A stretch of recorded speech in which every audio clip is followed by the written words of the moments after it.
she danced the night away.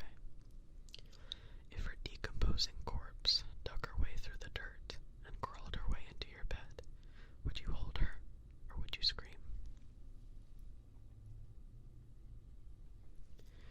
The second poem is called The Nomad. In the brilliantly bright light of day, when the birds sing and the children play, there lurks a figure dressed in midnight, the dark a stark contrast to the light. You barely notice him at first, but once you do, you fear the worst. Close the blinds and run to the door. You know you've been here before. Hold the lock like it's glue until your fingers turn blue. Bated breaths and quiet counts. Count to 3, then pounce. 1, 2, 3, go. 1, 2, 3, go. 1, 2, 3, go. But you keep still, still not letting go. Waiting, wishing, wanting him to leave. A knock on the door makes you heave. He's been called the Nomad, wandering the world in search of what he had, tantalizing, terrorizing, taunting, his sudden appearance haunting.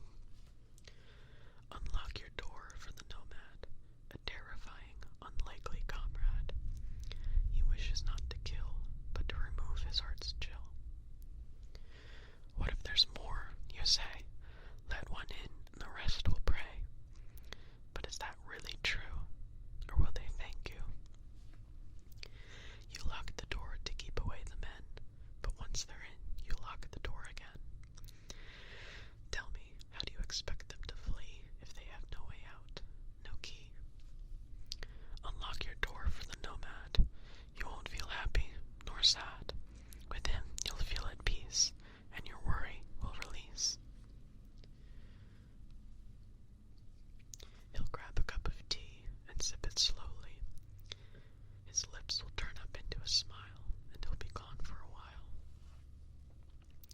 Some days go by, you almost forget, until the knock returns and you start to sweat. Once you open the door, you notice he's different than before. He's cloaked in gray, standing in the doorway. With a narrowing eye, you invite him in, but quickly realize he looks thin. You offer him milk and bread, saying nothing till he's fed. Then quietly you say, "Why won't you all go away?" His eyes lower to the floor, then turn towards the door. He's slow to speak, but soon the words from his lips leak. I've seen the changes of time reflected in your rhyme. I've seen your smile fade and the fear I've made. I've seen the monsters under your bed, heard the horrid words they've said. I've seen the midnight-clad lad whom many call the Nomad. But you see, my friend, there is no end. The Nomad always comes back in a different shade of black. He seeks not to hurt or harm, nor to scare or alarm. He wants a place to stay, where he won't be cast away. So take big breaths, invite him in. Bravery will always win. He won't stay long, of this I'm sure. Your fear was part of the allure. Those afraid have something to lose. It becomes clear who the Nomad will choose. A promise of hospitality versus a slap of reality. The fearless knew the game before the Nomad came. They knew how much to give, so they themselves could still live. A finite limit to his greed. They only give what he needs, and gently guide him out the door, allowing them both to feel once more. It's okay to be afraid. Mistakes will be made, but don't let fear guide or force you to hide. Keep your head held high, up towards the sky. Soon you will be glad you unlocked your door for the Nomad. Get a drink of water here.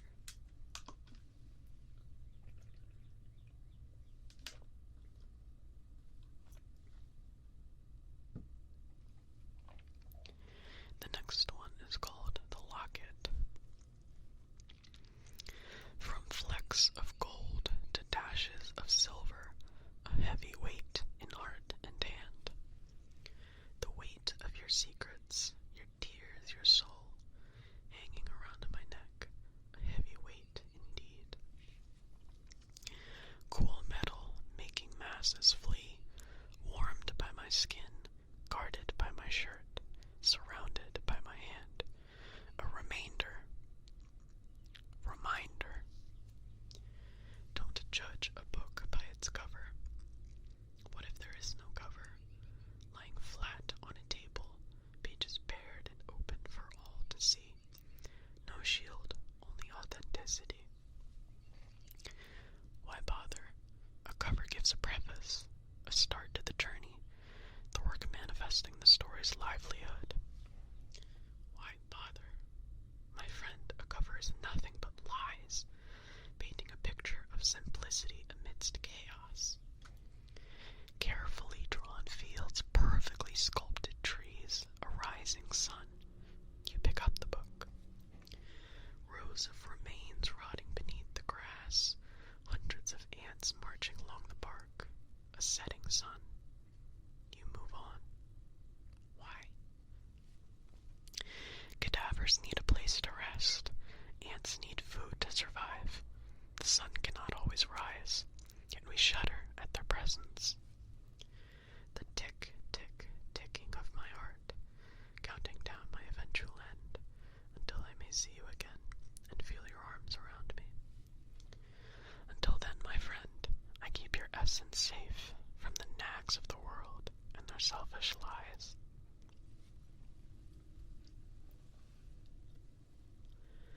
The next poem is called Get Out of My Head. When your dog licks the bed one too many times, his slobber seeping into the sheets, sometimes you wish he were dead.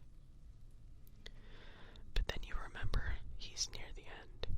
He doesn't have much time left, so you shove his head aside and hope the message will send. Hearing the bang of a gunshot, one room over in your home, rushing in to see your dad alive, wishing his head had been the landing spot. But he's your dad. He's provided for you financially. He's depressed and the shot missed his head. It could have killed him, and maybe he wishes it had.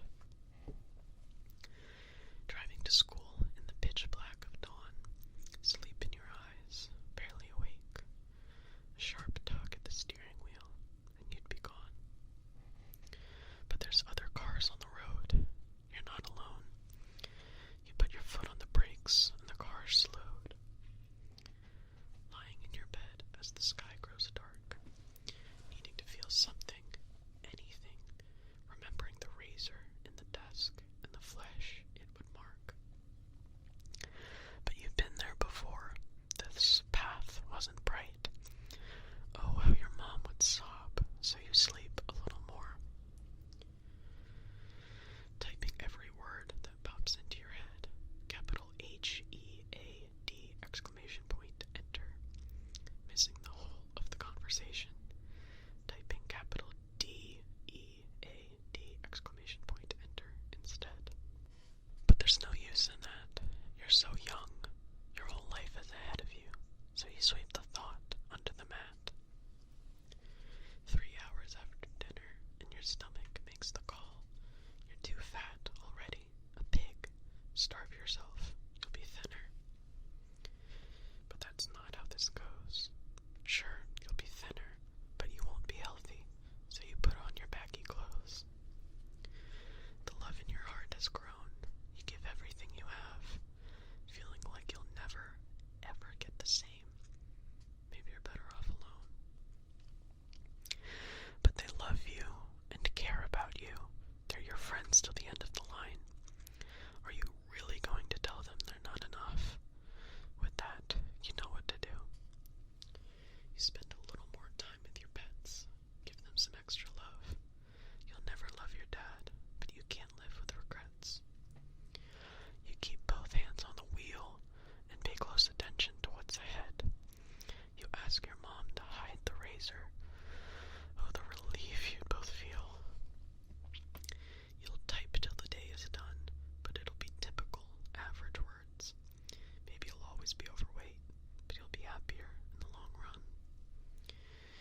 1,000 miles away. Stay. Watching myself from outside my own body, hearing a voice from inside my own head. Better off dead. Stop, stand still, shut your mouth. Dead, bled red, fed my fears until it burst its belly. Belly of a whale, the mirror swims.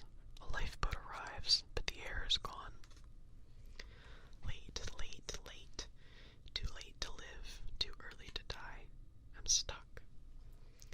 Stuck, fuck, duck, duck, goosing my way to the end. The goose is fast. Faster, faster, faster. Running, twisting, turning, churning my stomach until I throw up. Up, disapproving looks. Head down, head in the books. Left, leftover pile. Right, stays for a while.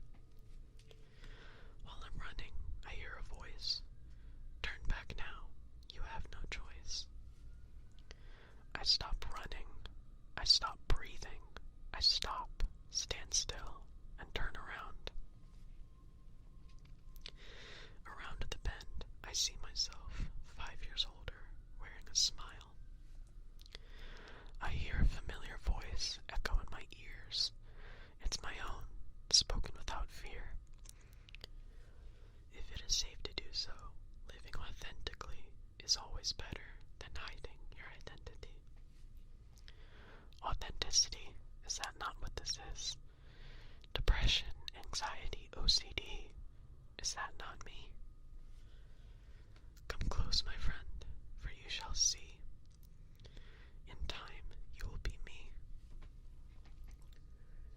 My heart is scarred, my arms are too, but they are a reminder to not lose you. I'd bleed my veins, I'd tear my soul, for you to realize you have control.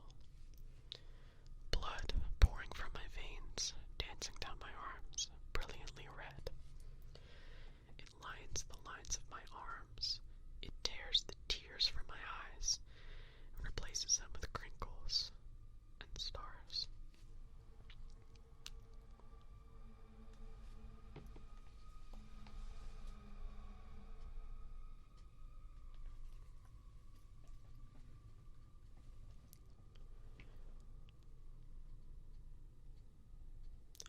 Do I love you? I do. A marriage of identities swirling together. Together, we'll make something of ourselves. We'll push through the fog. We'll climb over the hills. We'll run in the dark. Together. We have no place to be. We're not trying to get there. We're already here. You got me here. You need the boat to cross the river, but once you've crossed the river, you don't need the boat. I don't admonish you for needing a boat. You can't swim against that current. Building a boat comes easy to you now. You don't dip your toes in the icy water anymore. Once you've crossed to the other side, you look back briefly to see what you've left behind. One lone duck stands valiantly across the way. You nod in unison and turn around for good. Are you alone now? No. There's been someone here the whole time. They don't magically appear. They don't come from the shadows. They were always here. Only you can see them clearly now. A wave of luscious locks, a banana-patterned shirt, a pair of funky socks, a soft yet ardent hand, a perfectly gentle smile, a relaxed stance, a pair of brilliantly blue eyes, a look with no demand. Won't I get hurt? Will this be the end? No, my friend, this is the beginning. You don't hide the water dripping from your shirt. You don't hide the exhaustion behind your eyes. You simply stand up straight and extend your hand to the stranger. An overwhelming sense of peace as they shake your hand. This is where you are meant to land. You fumble, you blush, you rush your words.